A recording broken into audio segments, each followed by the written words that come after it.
Hello, we are live here at the Montgomery Spa and Hotel here in Montgomery, Alabama, and I have with me our international president for the Women's Home and Overseas Missionary Society, WH&OMS, for the African Methodist Episcopal Zion Church, Dr. Sandra Gadsden, our second vice president, Mrs. Joyce Reed, and our general coordinator of YAMS, Mrs. Dawn Walker. First, ladies, let me thank you all for taking time out of your busy schedules to sit down with us and talk with us here at the Star of Zion.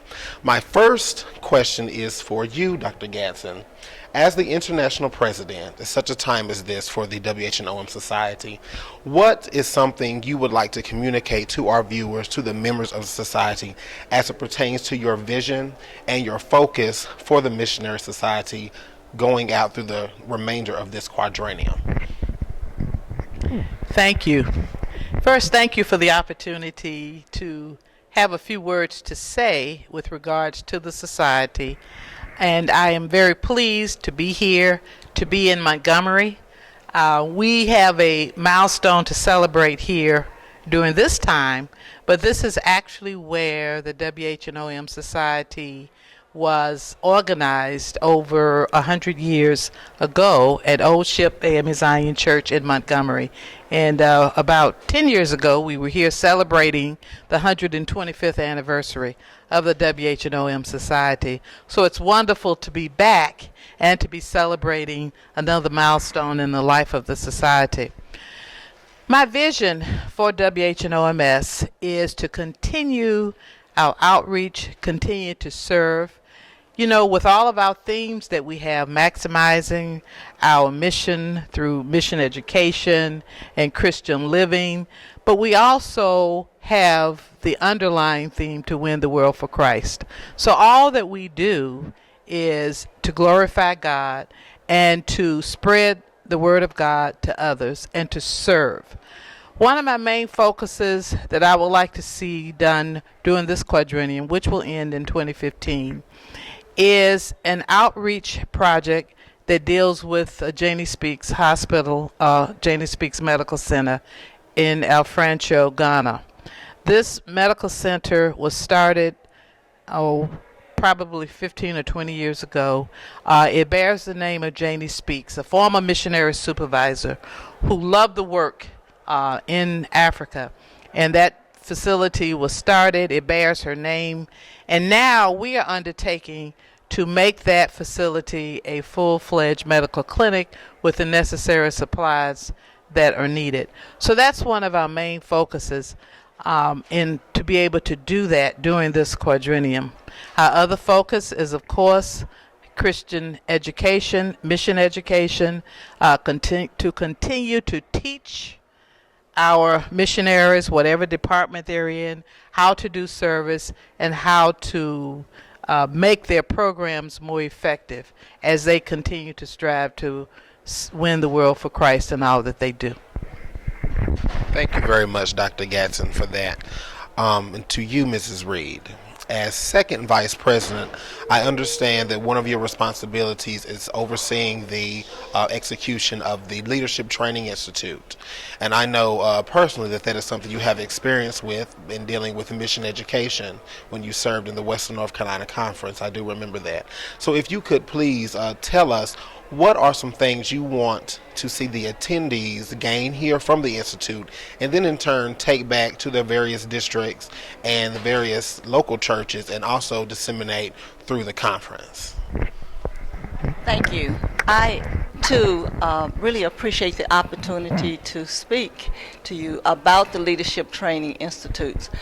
As you know, the Leadership Training Institutes are designed to provide training for our Christian missionaries through studying, workshops, fellowship, and we do have an institute focus, which is celebrating the past while embracing our future through Christian living. Christian living is our third component of our theme for this quadrennium. And so through our plenary sessions, we have presenters that will introduce Christian living. So to take back home, they will have a good understanding of what this component is. And we are very much excited because we're expecting over 400 missionaries to be a part of these workshops. So we have 2 days of information that they will be receiving from their department heads, plenary sessions. We have ecumenical dinner. We have prayer breakfast. So this is an exciting and a historical time for the missionaries. Thank you very much, Mrs. Reed. Thank you very much for that.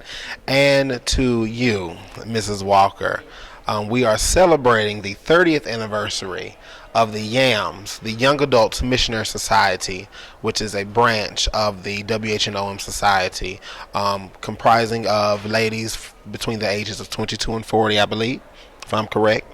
And this is their 30th anniversary, so this is a great time to be at the helm of leadership for this department. So what are some things you plan on implementing? How do you plan on getting the YAMS excited to to ensure that the department goes forth another 30 years and even longer?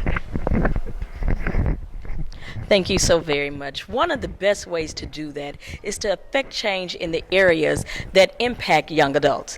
And so with our theme being Christian living, we are definitely going to be focusing on the family, the modern family, whether it's a single parent home or even second generational where grandparents are raising the children. We want to uplift and aid families, particularly families with children, whether they be children or youth.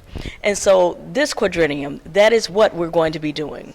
Everything that we work on will be targeted towards those youth and children in relationship to the family. That can be done in any format that works best for your community. If you're like me and you're from the Chicagoland area, then you're going to be looking at violence, where our young people are being killed, and we want to help families in that area. From what I understand, in the area of Alabama, they're looking at education. So in this area, they may want to work on that. Whatever is going to be the need of your community, but as a whole, for the society in general, we will be establishing aid for a foundation that focuses on the family in light of youth and children. That's how you get young adults excited. You deal with the needs that they have in their communities. You touch them in areas that matter most. And as a parent, I understand that's our youth and our children.